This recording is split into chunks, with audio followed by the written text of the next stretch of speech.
All right, you've got both doses of the vaccine. It's been 2 weeks since your last shot, which means you're officially fully vaccinated. So, now what? And if you haven't gotten your shot yet, maybe try making an appointment to get your teeth cleaned, because dentists just got the green light to give out COVID vaccines in Oregon. And judging from my inbox, you guys have a lot of opinions about recycling, including the greenest ways to get rid of your dog's brown stuff. Here's the story.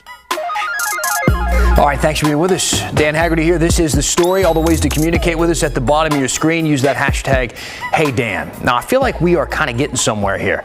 Don't you, with this whole vaccine thing? We're on a roll, all right? I feel pretty good. Oregon is getting more shots and more arms. We're moving up the eligibility dates. I mean, in general, it just feels like we're doing a whole lot better with this rollout. Then again, things like this are still happening. 11,000 people who are not yet eligible for the shot apparently got an email like this saying they could schedule appointments. You can imagine a lot of people were pretty confused by this. OHA says this was all some sort of mistake. But they are going to be nice about it. So if you got one of these, they're going to honor all of those appointments. These are lucky people who got moved up a little bit. If you're one of them, congratulations. You can get the vaccine early, which getting the vaccine early is kind of turning into, I don't know, a little bit of a thing right now. Cutting the line doesn't seem as faux pas as it did not long ago. Just ask the Blazers.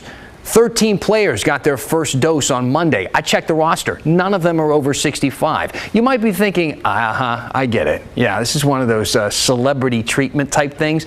No, it isn't. They actually just went to the Confederated Tribes of Grand Ronde, which is offering the vaccine to anyone, to everyone, because they've got an extra supply and tribes can do whatever they want with theirs. Their doses come from the feds and the OHA doesn't have a say.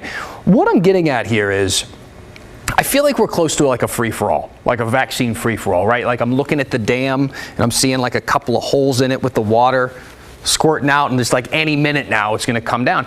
And that's okay, right? It's kind of a good thing. That's where we want to be at this point, because we want to get everybody vaccinated. And this is the beginning of that. I know it's been really hard for so many people who have been waiting for a really, really long time. But everyone is going to be officially eligible for a shot on May 1st, which is really soon. It's not that far away, especially when you consider how long this has been. We've been in a pandemic for more than a year now. So at this point, we're not just seeing that light at the end of the tunnel. I think we're actually about to step out into it. And that brings us to our big story tonight, because as more and more people get vaccinated, we continue to get more and more questions about post-vaccinated life. Questions like this one. Christine messaged us on Twitter and said, 4 friends want to get together. 3 have been vaccinated, but the 4th has not. Is it safe to spend the weekend together? It's a good question. And our Kristen Severance went to the experts for the answer. Remember the opening scene in Love Actually? All the people hugging at the arrivals gate at Heathrow? Well, my boss won't let us show the full clip. But my friend, photojournalist Andy Wallace, shot the real-life version at the arrivals gate at Dallas Love Field in Texas. It's BC time before COVID, and Andy's version gives you all the same feels as the movie. The hugs are long, and the smiles wide.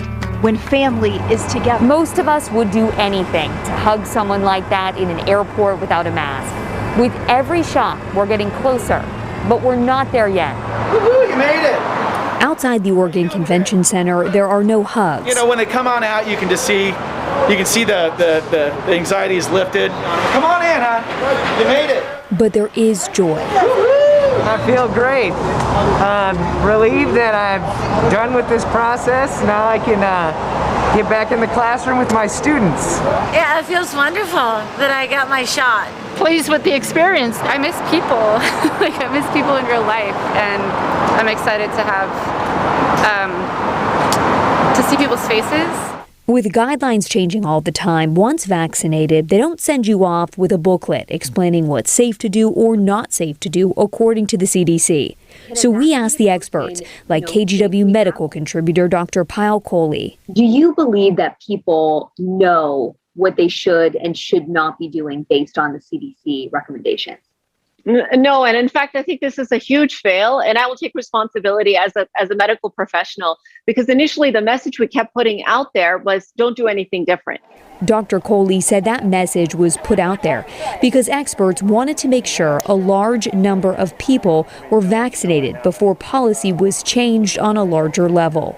But the actual truth is that individuals who are fully vaccinated can interact with other individuals that are fully vaccinated with changes, with, loosening of the restrictions that we've been talking about. But I think that message got lost because of the bigger public health message, which was don't do anything different as a population.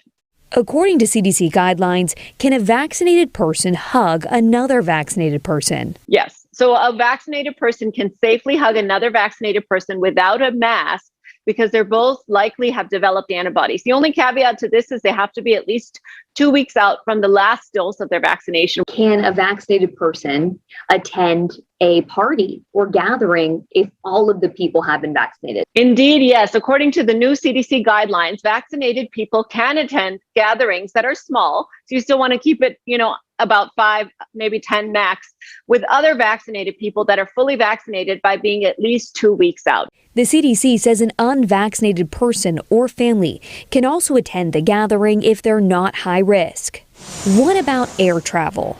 A vaccinated person can travel much more safely than they could a year ago at this time. I would still recommend all the precautions of masking, potentially even double masking like I like to do, making sure your hands are clean, not touching your face. And the reason is because vaccinated people can still get sick, particularly in the face of these new variants. The Oregon Health Authority has changed its guidelines to match these CDC recommendations. Those guidance documents have been updated to reflect the CDC statements, which are a way to get people who are vaccinated kind of down that path back to what looks a little more normal. The OHA and CDC both recommend that vaccinated people still wear masks in public. If vaccinated people can do all of these other things, why is the recommendation for people to still wear the mask and socially distant? So there's a couple of reasons for that. One is the public health implications. So, even though vaccinated people can safely gather with other vaccinated people, we don't yet have compelling scientific evidence whether the vaccinated people may actually be giving off virus in their droplets, and they could make unvaccinated people sick. So while we are a ways away from this, we're getting closer each day. There's no real substitute for a hug. And so I'm really looking forward to that part. Oh, good to see you. I could watch those hugs all day. We are almost there. So let's take this full circle and go back to Christine's question. Remember, at the top, she asked 4 friends want to get together. 3 have been vaccinated, but the 4th has not. Is it safe to spend the weekend together? Well, according to the CDC and the experts we talked with, yes, it is safe to spend the weekend together. Just make sure you are fully vaccinated. Do you have a question about what you can and cannot do based on these guidelines? Let us know. Just use the hashtag HeyDan. All right, Kristen, thank you. And look, we're talking to a whole lot of people like the people listed behind us here, the 1 million plus people in Oregon now who have gotten at least that first dose. So we have crossed the 1 million person mark here in Oregon for people that have the first dose here of the vaccine. That puts us at almost 24% of the state's population with that first shot. Some of those people have gotten their second shot. In Washington, they're almost to the 2 million mark. So they have 1.8 million people with at least that first dose of the vaccine, which works out to be a little bit more than 24% of Washington's population. Now, I got this email from Al. Al said, hey, Dan, in 2019, Oregon passed a law allowing dentists to be able to administer vaccines, first in the nation, by the way. How is that going now that we are in the full throes of the pandemic vaccination administration?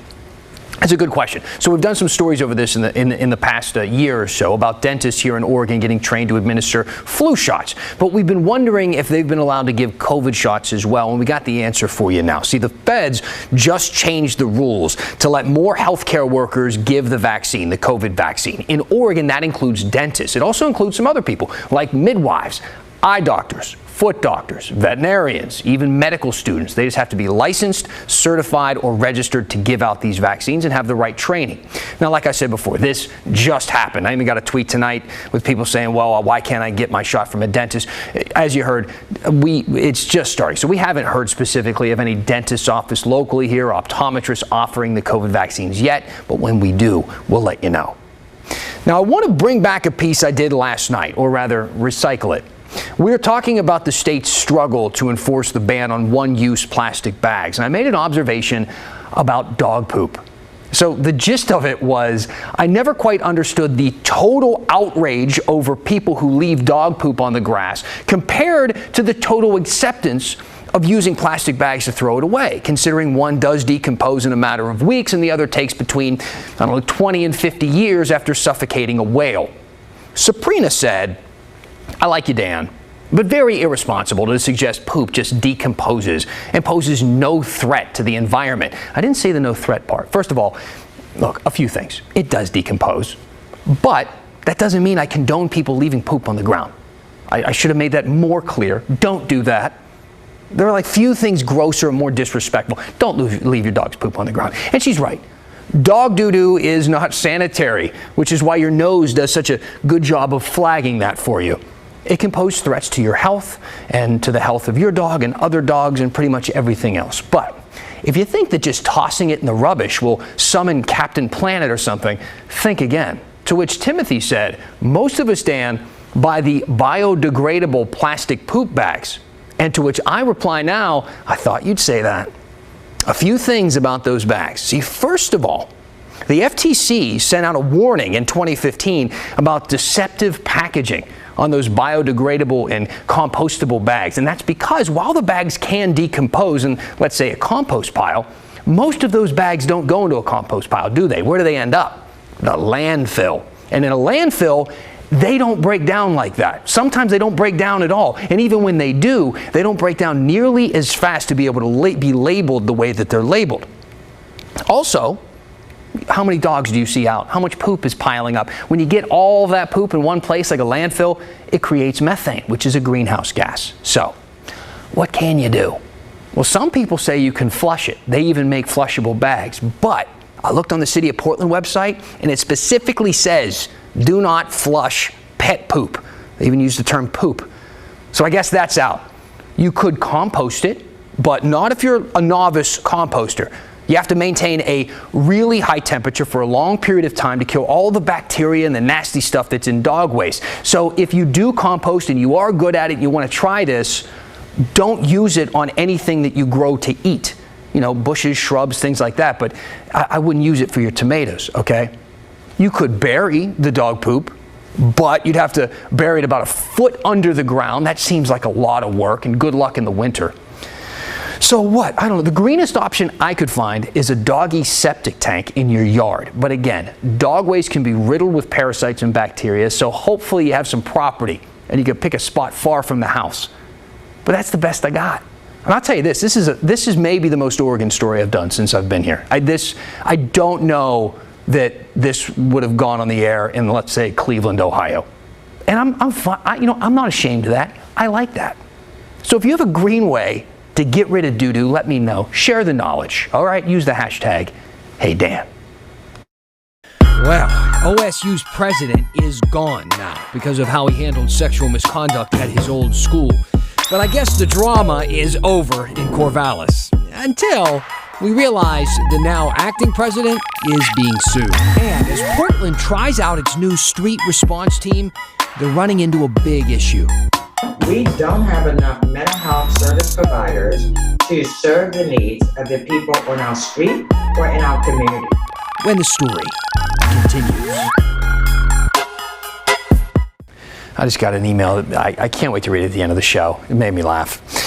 Anyhow, welcome back. hello. I'm always checking your comments and your emails during the break. I like the ones that make me chuckle. I also like the ones that make me think. So please keep them coming. We'll read a few at the end of the show. Keep sending them to us at thestory@kgw.com. Use that hashtag HeyDan on Twitter. Now, it's been kind of an up and down week for Oregon State University. You got the Beavers men basketball team. They're in the Sweet 16 of the NCAA tournament right now, which I know is super exciting for a lot of fans. Good luck, right? Unfortunately, the women's team, they lost yesterday to South Carolina. They made a good run, though, but they're out right now. At the school, though, OSU's president is also out as of yesterday. I'm talking about F. King Alexander. He resigned after a lot of backlash over how he handled sexual misconduct allegations at his last job when he was the president at Louisiana State University. See, LSU's former football coach, Les Miles, and some top athletes were accused of sexual misconduct. And a law firm found that the school didn't do enough to stop it or to investigate all of it. Again, all this happened while Alexander was president at LSU, but it didn't come out until recently, which was after Oregon State had already hired him last year. So now, the school's got to find a new president, somebody to fill that role. In the meantime, a man named Edward Fieser, who's the executive vice president and provost, is filling in as acting president and playing that role in the meantime. But there's already another controversy, because of course there is, because apparently around the same time that Fieser's new role was announced yesterday, an OSU professor filed a lawsuit against him and against the school. Grace Kuo says she was demoted after she championed students' concerns about racism and sexual harassment at OSU's pharmacy school. She was the dean of that school until December. Now, this is kind of convoluted, all right, so bear with me here, but here's what we know. Basically, Kuo says last year students were upset that another administrator named Gary Delander wasn't responding to their concerns about racism and sexual harassment. She says she met with university leaders, including Fieser, and they all agreed that Delander should step down from his leadership role. But according to the lawsuit, some pharmacy school alumni got upset about this and about the planned demotion, and they threatened to withhold donations. So Kuo says that Fieser instead retaliated against her and demoted her from dean to professor. We reached out to OSU about this, and they sent us this statement saying that they fully dispute the allegations made in this complaint and will vigorously defend the university and OSU officials named in this complaint. They also told us the school's policies encourage people to report misconduct and to oppose discrimination and retaliation. We'll keep you posted on what happens with this lawsuit. All right, let's head a little further north from Corvallis to Salem, where the Oregon legislature is wrapping up its own harassment scandal involving a former lawmaker. Now, I'm sure you're familiar with the allegations against Diego Hernandez at this point. We've been covering them a lot on this show. To summarize, 3 women say he created a hostile work environment at the Capitol after they dated him and tried to break up with him. He denied all of this, but there was an investigation, and the investigation backed up the claims that these women had made.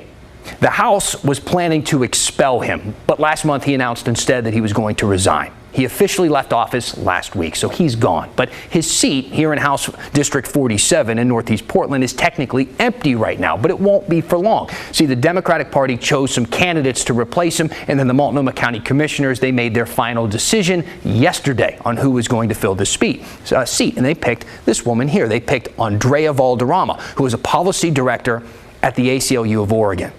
She also ran for Portland City Council back in 2018. We also have to mention this. She has a bit of a history with Hernandez. See, last year she accused him of domestic violence, and they filed a restraining order against him.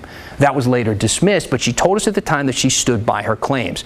She also told us recently that she doesn't want to comment or talk about Hernandez. So that's done, and it should be. Really, we should be focusing on her now and her policies and what she wants to do in the legislature. So here's what Valderrama told commissioners about her priorities now in Salem.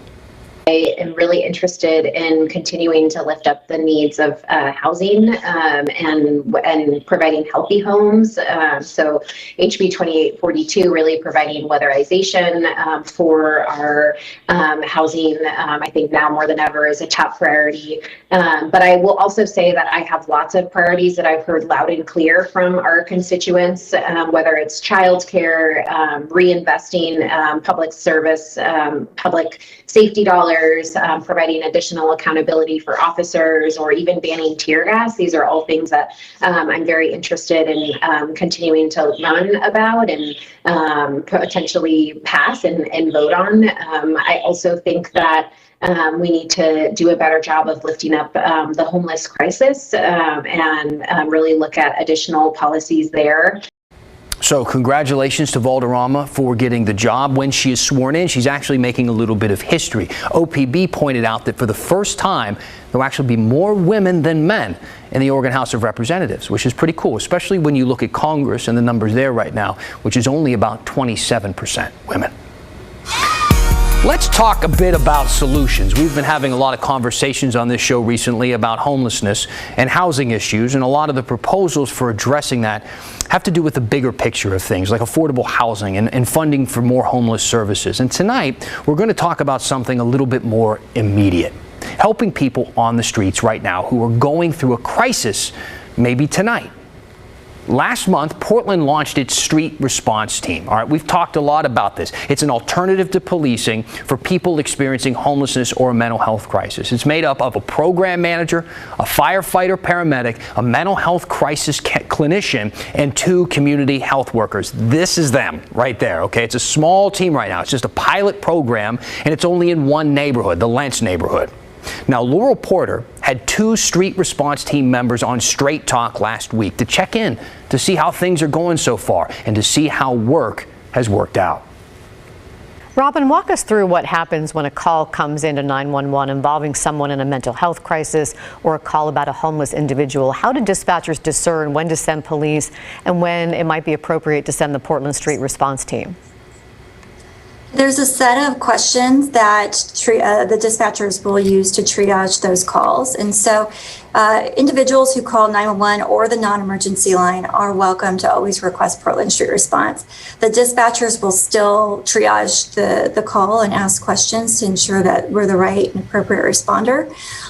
But for instance, examples of how they're triaging those calls could be, somebody like scenario based. So if somebody is outside yelling or in a mental health crisis and there's no crime being committed, there's no threat of harm to anybody else, no weapons present or to self, then Portland Street Response will likely get triaged to that call.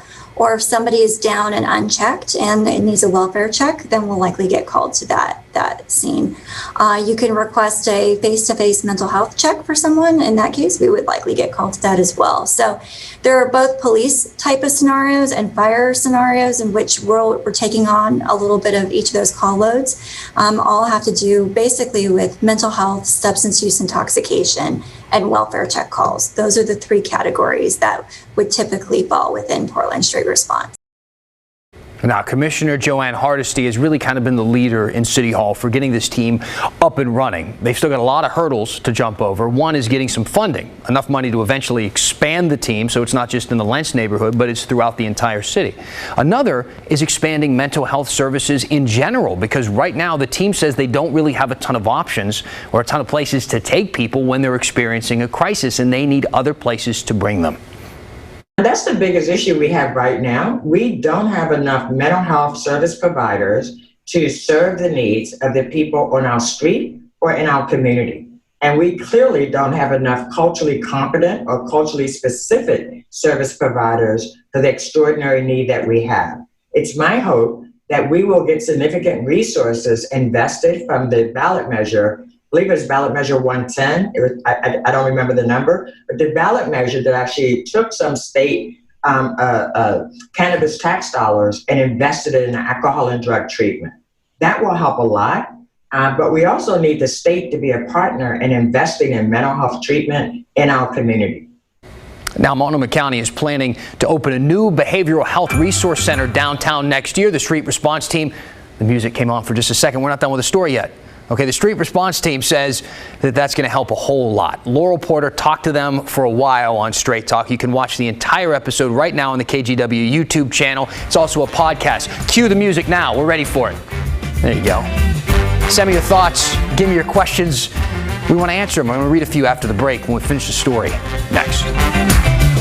Okay, so Rod said you posted that 24.1% of Oregonians have been vaccinated. Does that number represent only Oregonians over the age of 16? No, that's everybody. That's the whole kit and caboodle. The percentage of the entire population, our producer, Stephanie, she uses Portland State's 2020 population estimate. I guess, what was it that OHA doesn't have a specific number for that? So that's how we're kind of getting to that figure. 70% is kind of the consensus for when we reach herd immunity, and that isn't just people over 16. That percentage needs to be the entire population, and of course not just Oregon, but I guess with a global pandemic, the globe.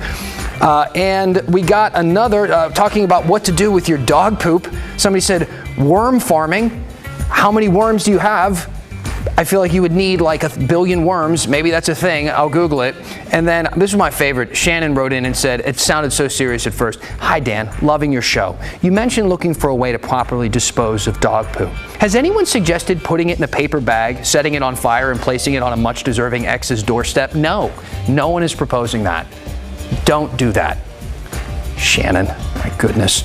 And then this one coming from Tedley. Love the dog poop focus. I'm curious though, we've got more squirrels than dogs in this area, and I've never seen squirrel poop. I think this investigation has reached its end. I think we're done covering this part of the story. Though I'm curious too about those squirrels. Who knows? I'm not sure. I don't know.